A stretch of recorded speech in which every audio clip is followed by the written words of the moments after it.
მოგესალმებით ბათუმელების პირდაპირ ეთერში ჩვენ ბათუმში ვართ საკონსტიტუციო სასამართლოსთან ისევ იკრიბებიან მოქალაქეები პროევროპულ საპროტესტო აქციაზე უწყვეტი საპროტესტო აქცია უკვე დაახლოებით 600 დღეა რაც გრძელდება ეს პროტესტი ქვეყანაში მათ შორის ბათუმში არა მარტო ბათუმში თბილისში და დიდ ქალაქებში არამედ ყველგან ისმის მოქალაქეების პროტესტი ისინი არაპირებენ ამ პროტესტის შეწყვეტას მაშინ როცა დიქტატურა მყარდება ამ ქვეყანაში და მაშინ როცა სინდისის პატიმრები ჰყავს ამ ქვეყანას მოქალაქეები თვლიან რომ არ შეიძლება შეჩერდეს ეს ბრძოლა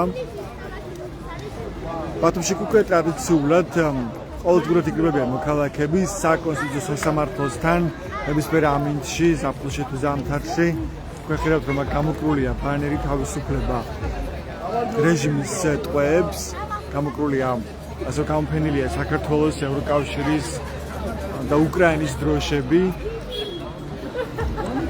ეს გამოფენილია ის დროშებიც რომლითაც ყველა აქციაზე მოდიოდა საპროტესტო აქციაზე ბათუმელი მე დროშა რომელიც ახლა უკვე ციხეშია ის ერთ-ერთი სინდისის პატიმარი გახდა სწორედ იმის გამო რომ დროშას აფრიალებდა პრეზიდენტის ადმინისტრაციის შენობის ეზოში როგორც განმარტავენ მისი ადვოკატები სხვა მტკიცებულება მის საქმეში არც კი იყო. მინდა გავისაუბროთ დღეს ბათუმის საპროტესტო აქციის მონაწილეებს და ვკითხოთ ბოლო პოლიტიკურ ამბებთან დაკავშირებით.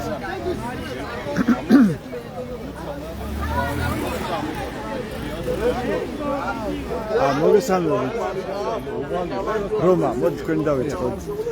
მოგეთ რამოდენია ამ პოლიტიკური პატიმრების ეხა მორიგის სასამართლო პროცესთან დაკავშირებით, ეგრეთ წოდებული საბოტაჟის საქმე. გაქვთ მოდენი რომ ეს შეიძლება იყოს რეპრესიების ახალი ტალღა, რომ ასე ვთქვათ, გაანადგუროს პოლიტიკური ოპოზიცია ქვეყანაში ივანიშვილის დაჯგუფება.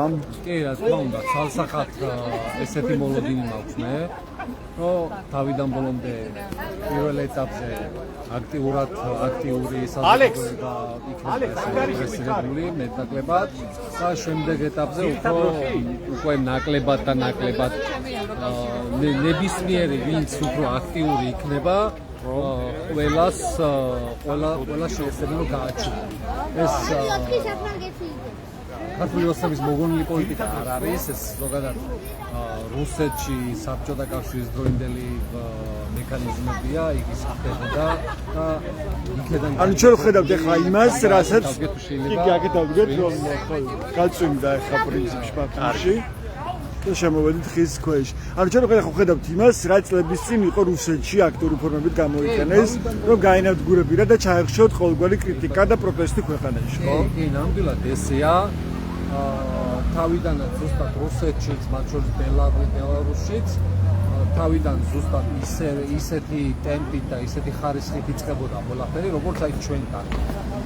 და როდესაც რაღაც პიკს უკვე მიაღწია, ბევრი საზოგადოება უცებულ იხედა, რომ ირგვლივ განსხვავებული აზრის მქონე ადამიანები ფაქტობრივად აღარ იყო დარჩენილი.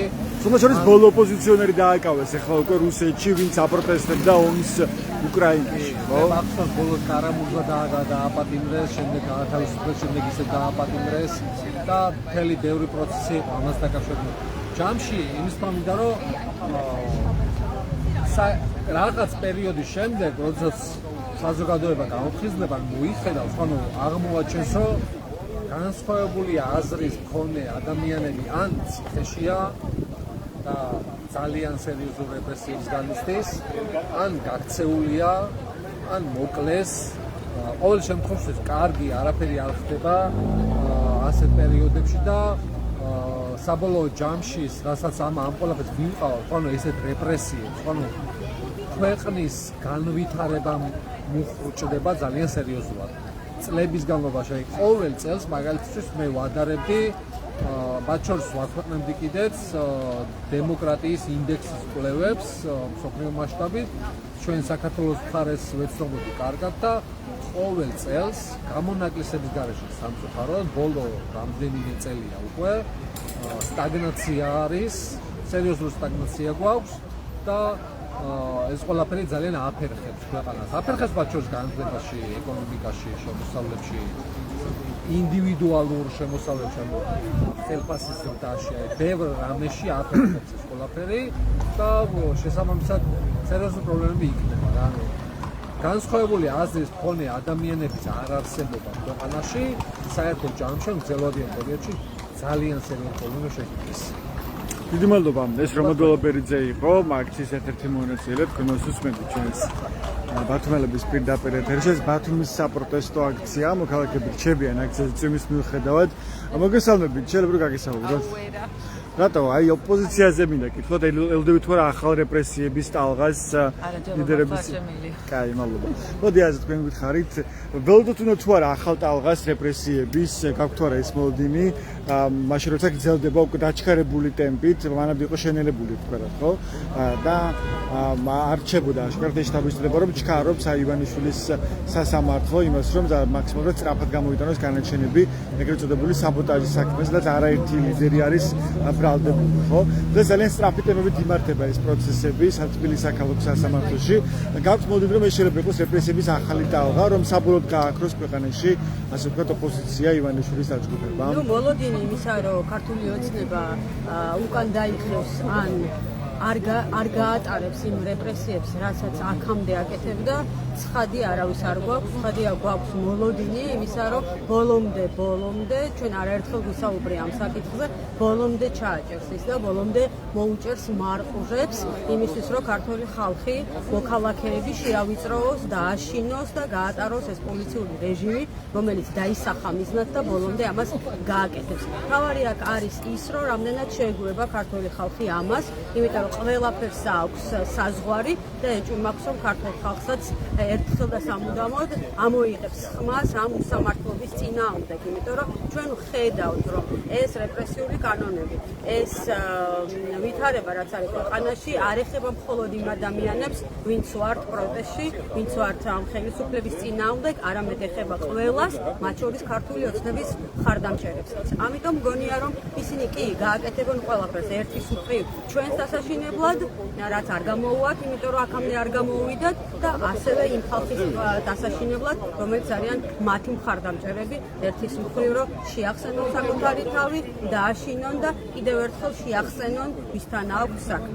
დღეს ირაკლი კობახიძე იყო ბათუმში, ასევე ოცნების მთავრობის სხვა წარმომადგენლებიც, არ ვიცი ადრინდელ თუ არა თვალს მათ თქვენას შეხვედრებს, მაგრამ ერთ-ერთი შეხვედრა ეთმობდა იმას, რომ ხანდაზმულობის სავანე, რომელიც არის ბათუმში, ასე ვთქვათ, პრესტიჟულ ადგილას, კარგ ადგილას, სხვასთან ახლოს, აკვაპარკის წინ, აი სავანე გადადის აეროპორტთან ახლოს, სადაც ძალიან მძიმე სუნია ხოლმე ხშირად, სწორედ იმის გამო, რომ იქ არის გამწმენდი ნაგებობა, და იმის გამო, რომ იქ ბიზნესმა უნდა ააშენოს ახალი კორპუსი ამ სავანეს ადგილას, აკვაპარკის წინ, აი ამიტომაც ესეთი ადგილმონაცვლეობა გააკეთეს.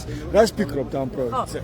ამბავი იმის, რომ ხალხდაზმულებს უნდა კონდეს ღირსეული ცხოვრების პირობები, მივესალმებოდ იმას, რომ უკეთეს ადგილზე გადატანილიყო და თქვათ არა იქ ზღვისპირა ადგილას, არამედ უფრო ვთქვათ ბოტანიკური ბაღის მიმდებარე და ისედაც უფრო მეტი ჰაერია, ისუნთქებდნენ და შეუქმნდნენ მათ პირობებს, მაგრამ იქ სადაც აპირებენ, წარმოუდგენელია, არის ხმაური, არის სუნი,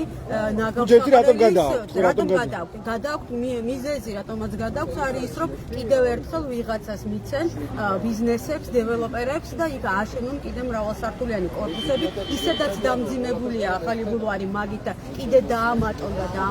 რა თქმა უნდა უქმნიან ბიზნესებს სათათბურე გარემოს, იმიტომ რომ შეიძლება მეტი კორუფცია, მეტი კორუფციული გარიგებები იყოს და აშენდეს იქ ცათამბჯენები.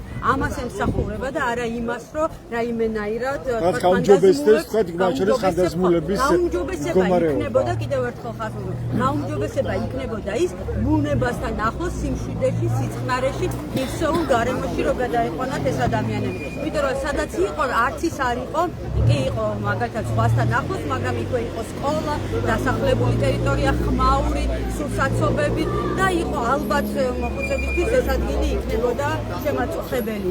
მაგრამ სადაც გადადის კიდევ უფრო დამძიმებაა სინამდვილეში მათი ყოფის. ამიტომ კიდევ ერთხელ არის ის, რომ ხელს უწყობენ ბიზნესებს და მათ არ აინტერესებთ ამ ადამიანების არც მოხუცების, არც ბავშვების და არც ადამიანების სიცოცხლე და ჯანმრთელობა. ქართული ოცნებისთვის არის ნოლის ფასი.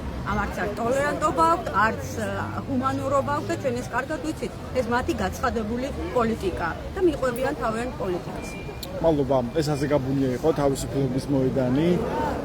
აქ ზოგადად გამოფენილია ბანერი თავისუფლება რეჟიმის ტყვეებს, მოქალაქეებიც იმის მიუხედავად რჩებიან ბათუმის პროევროპულ საპროტესტო აქციაზე.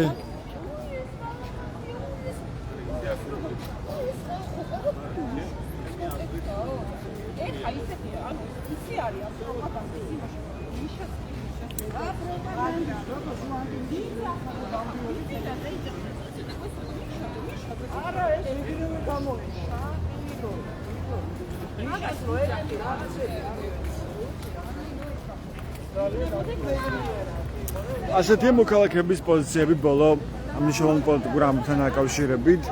მალობა რომ გვიყურებდით, ესწრებთ ჩვენს ვებგვერდებს ბათუმელები G და net გაზეთი G, რომ მიიღოთ განახილებული და სანდო ინფორმაცია. მადლობა ყურადღებისთვის.